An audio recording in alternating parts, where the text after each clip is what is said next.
High in the cold mountains, far from crowded cities and noisy roads, lived a man named Daniel. People in nearby villages called him the Mountain Man. He was tall, strong, and quiet. His thick beard and rough hands showed the life he had lived, years of chopping wood, hunting, and surviving harsh winters. Daniel did not like visitors. After their parents passed away, he chose to live alone in the old wooden cabin on the mountain. The only person he truly cared about was his younger sister, Sarah.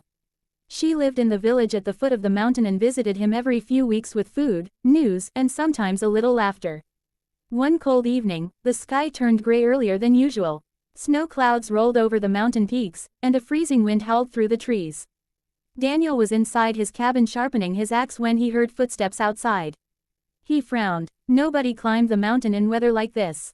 A knock came on the wooden door. Daniel opened it and saw Sarah standing there, wrapped in a thick coat. Snowflakes covered her hair, but she wasn't alone. Behind her stood a small boy, maybe 8 or 9 years old. The boy looked thin and tired. His clothes were old, and his hands were red from the cold. Daniel's eyes narrowed. "Sarah," he said in his deep voice, "who is this?" Sarah gently placed her hand on the boy's shoulder. "This is Adam," she said softly.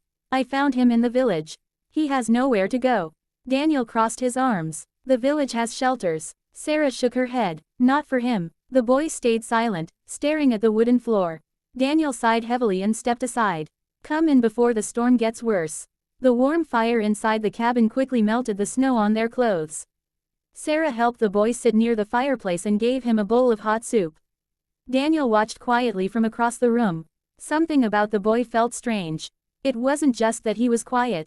It was the way his eyes moved around the cabin, as if he had seen places like this before. After a few minutes, Daniel finally asked, "Where are your parents?" The boy didn't answer. Sarah spoke instead. "Adam has been moving from place to place. His family, they're gone." Daniel frowned. "Gone?" The boy slowly looked up.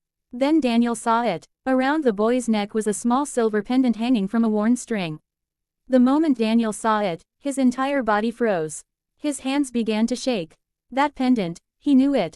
Years ago, before he became the lonely mountain man, Daniel had a life in the village. He had a wife named Emma and a little son named Noah. They had lived happily in a small house near the river. But one terrible winter night, a fire destroyed their home. Everyone believed Emma and Noah had died. The pain broke Daniel's heart. He left the village and never returned. But the pendant around Adam's neck, it was the same one Daniel had given to his son Noah on his 5th birthday. Daniel slowly walked toward the boy. His voice trembled. "Where did you get that necklace?" The boy touched the pendant. "My mother gave it to me," he said quietly. Daniel's heart pounded in his chest. "What was your mother's name?" he asked. "Emma." The room became silent. Daniel's legs suddenly felt weak. His breathing grew heavy as memories rushed into his mind. Emma smiling in the sunlight, little Noah laughing as he ran through the fields. Daniel looked at the boy again. Really looked. The same brown eyes. The same small scar near the eyebrow. The same face he had seen in his dreams for years. His knees gave way. The strong mountain man, who had faced wild storms, dangerous animals, and years of loneliness, fell to his knees in front of the boy. Tears filled his eyes. "Noah," he whispered. The boy stared at him in confusion. "My name is Adam," the child said softly. Sarah stepped forward gently. "Daniel, the villagers think he might actually be Noah. After the fire, Emma escaped with him. But she was badly injured. They had to move from town to town, and eventually she passed away." Daniel felt as if the world had stopped turning. All those years he believed his family was gone. And now, his son was sitting right in front of him. Daniel carefully reached out and held the boy's shoulders. "I'm your father," he said with a shaking voice. The boy looked unsure, but Sarah nodded reassuringly. Daniel pulled him into a tight hug. For the first time in many years, the lonely cabin in the mountains was filled with something Daniel had almost forgotten. Hope. Outside, the storm raged across the mountains. But inside the small wooden cabin, a broken family had finally begun to find its way back together.